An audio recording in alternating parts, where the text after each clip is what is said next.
Hello everyone. तो आज हम लोग कक्षा 10 के जो सितंबर मंथ के जो मंथली टेस्ट में पूछे गए ऑब्जेक्टिव क्वेश्चंस हैं उनको हम लोग करने वाले हैं। तो कुल यहाँ पे 30 प्रश्न हैं जो कि ऑब्जेक्टिव में पूछे गए हैं। तो देखते हैं क्वेश्चन नंबर 1 से। जो फर्स्ट क्वेश्चन है इसमें ये कहा जा रहा है कि टॉ का उच्चारण स्थान है वह क्या है? तालु, मूर्धा, दंत या ओष्ठ। तो ये हिंदी वर्णमाला में जितने भी वर्ण हैं, अक्षर हैं, उन सब का जो है उच्चारण स्थान वो एक प्रकार से फिक्स है। फॉर एग्जाम्पल अगर हम देखें यहाँ पे ट जो है वह ट वर्ग में आती है और ट वर्ग का जो उच्चारण स्थान है वह मूर्धा अर्थात मूर्धन्य से होता है। सो इस केस में क्या हो जाएगा, जो इस क्वेश्चन में जो ट का उच्चारण स्थान है वो क्या हो जाएगा, ये हो जाएगा मूर्धा हो जाएगा। नेक्स्ट हम लोग देखते हैं यहाँ पे ग्राम शब्द की विशेषण क्या है। तो अगर हम देखें यहाँ पे जो ग्राम शब्द है इनका जो विशेषण है ये ग्रामणी नहीं होनी है, ना ही ग्रामन होगा, ना ही ग्रामणी, ये हो जाएगा ग्रामीण। क्योंकि जब हम लोग एक एग्जाम्पल लेके भी देखें तो बोलते हैं ग्रामीण लोग, और जो विशेषण शब्द है यह क्या करता है, जो किसी भी संज्ञा या सर्वनाम की विशेषता को बतलाता है। यहाँ अगर हम देखें तो ग्रामीण लोग हम लोग बोल सकते हैं जो कि लोगों की विशेषता को बतलाएगा, इसलिए जो ग्राम है उनका जो विशेषण शब्द हो जाएगा वह ग्रामीण हो जाएगा। आगे हम लोग देखते हैं यहाँ पे जो आमरण शब्द जो है उनसे जुड़े उपसर्ग के लिए कौन सा विकल्प सही है। तो आमरण में जो उपसर्ग होता है वह हो जाता है आ। नेक्स्ट देखते हैं हम लोग जो वह छत से गिरा, इस वाक्य में कौन सा कारक है। तो कारक जो है इनकी कुल मिला के जो है 8 विभक्तियां होती हैं। जो हम लोग यहाँ अगर देखें तो कारक के जो 8 विभक्ति हैं उनका जो है चिन्ह, कारक चिन्ह भी दिया गया है।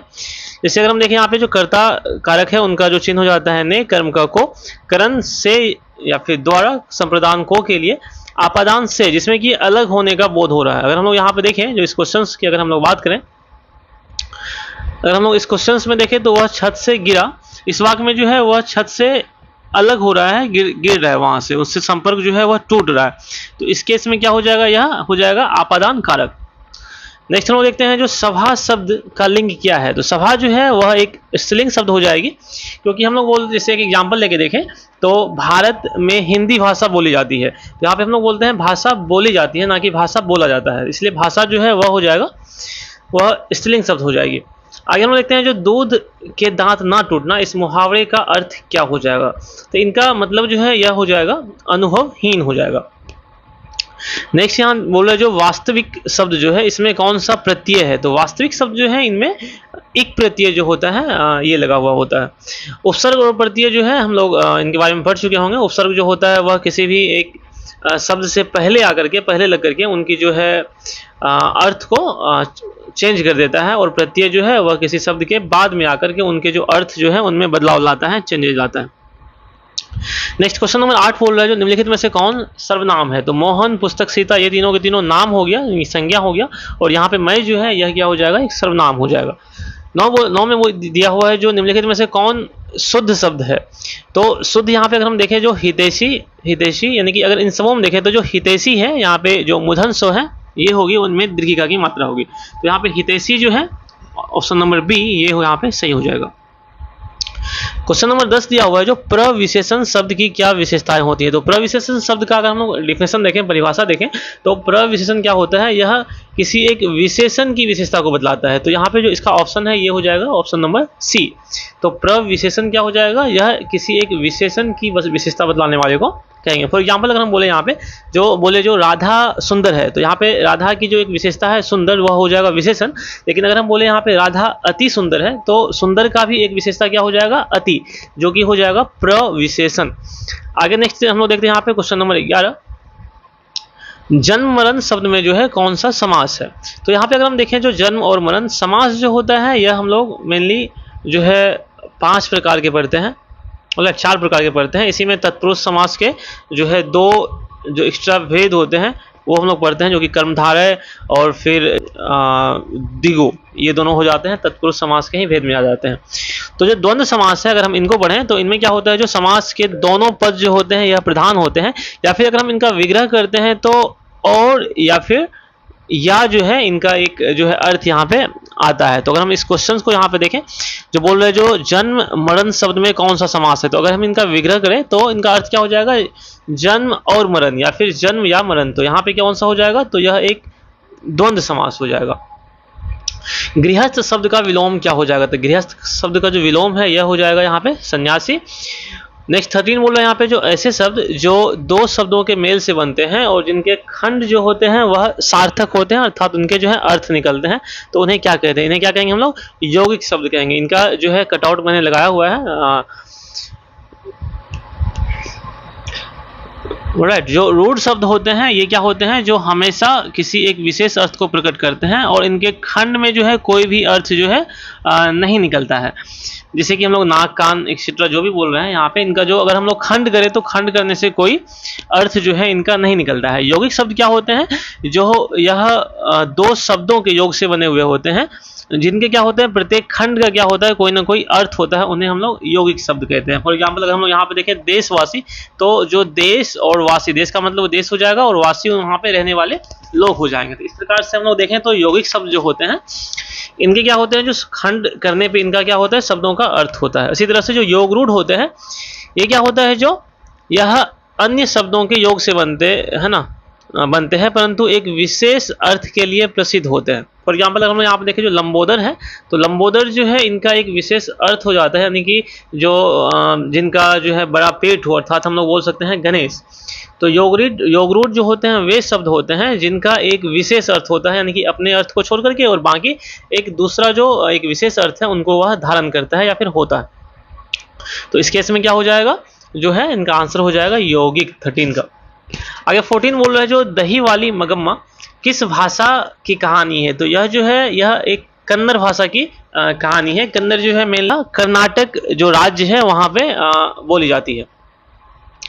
क्वेश्चन नंबर 15 यहाँ पे दिया हुआ है जो माँ शीर्षक या कहानी जो है इनमें अपने बड़े पुत्र को घर आने के लिए जो है किसने पत्र लिखवाया था? तो यह जो है माँ जी ने ही लिखवाया था।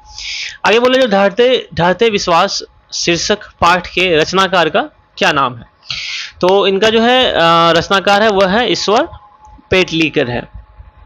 आगे 17 बोल रहा है जो लड़का अगर कुछ उधम करता है तो उसे मना करने का हक मुझे नहीं, यह कथन किसने कहा था? तो यह कथन कहा गया था किनके द्वारा? तो यह नजम्मा के द्वारा कहा गया था। आगे 18 बोल रहा है जो भारतीय संविधान के निर्माता किसे कहा जाता है? तो हम सभी को पता होगा कि यह भीमराव अंबेडकर को कहा जाता है। नेक्स्ट हम लोग क्वेश्चन नंबर 19 देखते हैं। यहाँ दिया हुआ जो बोली सकत हिंदी नाही अब मिली हिंदू लोग अंग्रेजी भाखन करत अंग्रेजी उपभोग, यह पंक्तियां किस कविता से ली गई है या किस कविता से है? तो यह जो है यह स्वदेशी कविता से जो है वह ली गई है। तो इसका जो आंसर हो जाएगा यह हो जाएगा ऑप्शन नंबर 1।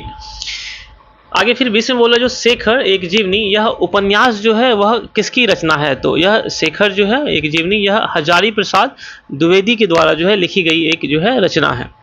आगे बोला जो सुमित्रानंदन पंथ का जो जन्म है यह कब हुआ था? तो सुमित्रानंदन पंथ जो है इनका जन्म 1900 ईस्वी में हुआ था, यानी कि ऑप्शन नंबर सी जो है यह इनका सही हो जाएगा। क्वेश्चन नंबर 22 बोल रहे जो विष के दांत जो है शीर्षक पाठ की विधा क्या है? विधा का मतलब प्रकार हो जाता है, यानी कि वह किस प्रकार का है, निबंध है, कहानी है, डायरी है या फिर किसी का कोई एक रेखा चित्र है। तो यह जो है क्वेश्चन नंबर 22 जो है यह क्या हो जाएगा? यह एक कहानी है। विष के दांत जो है वह क्या है? एक कहानी है। और क्वेश्चन नंबर 23 बोल रहा है जो घनानंद किस भाषा के कवि है? तो घनानंद जो है वह ब्रज भाषा के जो है वह कवि है। क्वेश्चन नंबर 24 बोल रहा है जो हजारी प्रसाद द्विवेदी ने निर्लज अपराधी किसे कहा था? तो जो इनके कहानी थे उनमें जो है वह नाखून को क्या कहते हैं? राइट, नाखून को क्या कहते हैं? जो है निर्लज अपराधी कहते हैं। आगे नेक्स्ट यहाँ पे बोल रहा है जो 25 का इन मुसलमान हरिजन पे कोटिन हिंदू वारिये, यह किसके द्वारा कहा गया था? तो यह कहा गया था भारतेंदु हरिश्चंद्र के द्वारा कहा गया था। नेक्स्ट बोल रहा है जो हिंदी भाषा जो है इनकी लिपि क्या है? तो हिंदी जो है यह देवनागरी लिपि में लिखी जाती है, तो इनकी जो है लिपि क्या हो जाएगी? देवनागरी लिपि हो जाएगी। नेक्स्ट 27 बोल रहा है जो बहादुर अपने घर से क्यों भागा था? तो यह क्या क्यों भागा था? क्योंकि माँ की मार के कारण भागा था। तो इसका जो कहानी हम लोग पढ़ते हैं तो उसमें हम लोग देखते हैं कि बहादुर क्या किया था, जो उनकी माँ की एक प्यारी भैंस थी उनको मारता है उनको। तो उनकी माँ जो है वह क्या करती है, अनुमान से ही जो भैंस को कितना मारा होगा उनसे दोगुना मार जो है वह बहादुर को मारती है, जिस वजह से बहादुर जो है उनके मन में काफ़ी तकलीफ होती है, मन उनका टूट जाता है, माँ के प्रति से कट जाता है और इसीलिए वह घर से जो है वह भाग जाता है। क्वेश्चन नंबर 28 यहाँ पे बोल रहा है जो मेघदूत का जर्मन में अनुवाद जो है वह किसने किया था। तो मेघदूत का जो जर्मन में अनुवाद है यह किया गया था मैक्स मूलर के द्वारा। ऑलराइट, नेक्स्ट देखो, नेक्स्ट यहाँ पे 29 जो है ये कहा जा रहा है तमिल, मलयालम, तेलुगु, कन्नड़ भाषाएं हैं, यह कहाँ की भाषा है, यानी कि भारत के किस क्षेत्र में बोली जाती है। तो उत्तर भारत में, पूर्वी भारत में, पश्चिम भारत में या दक्षिण भारत में। तो देखिए यहाँ पे जो दक्षिण भारत है वहाँ पे जो है तमिल, मलयालम, तेलुगु ये सभी जो है भाषाएं बोली जाती है। क्योंकि जो तमिलनाडु है या फिर कर्नाटक है, ये सभी जो राज्य हैं यह भारत के दक्षिणी हिस्से में आती है, दक्षिण भारत के में ही आती है, इसलिए जो है यह दक्षिण भारत की जो है भाषाएं हो जाएगी। आगे बोल रहे जो सरहपाद की कृति है, यह जो है यह किस प्रकार की जो है वह इनकी जो है कौन सी कृति है। तो यह क्या है, एक दोहा कोश है। ऑलराइट, तो हम लोगों ने देखा कि जो ऑब्जेक्टिव क्वेश्चंस थे मंथली टेस्ट में पूछे गए ये सारे हो चुके हैं, और इनका जो PDF है ये है कमेंट सेक्शन में मैं अभी इनको पिन कर दूंगा। ऑलराइट, तो थैंक यू फॉर वॉचिंग।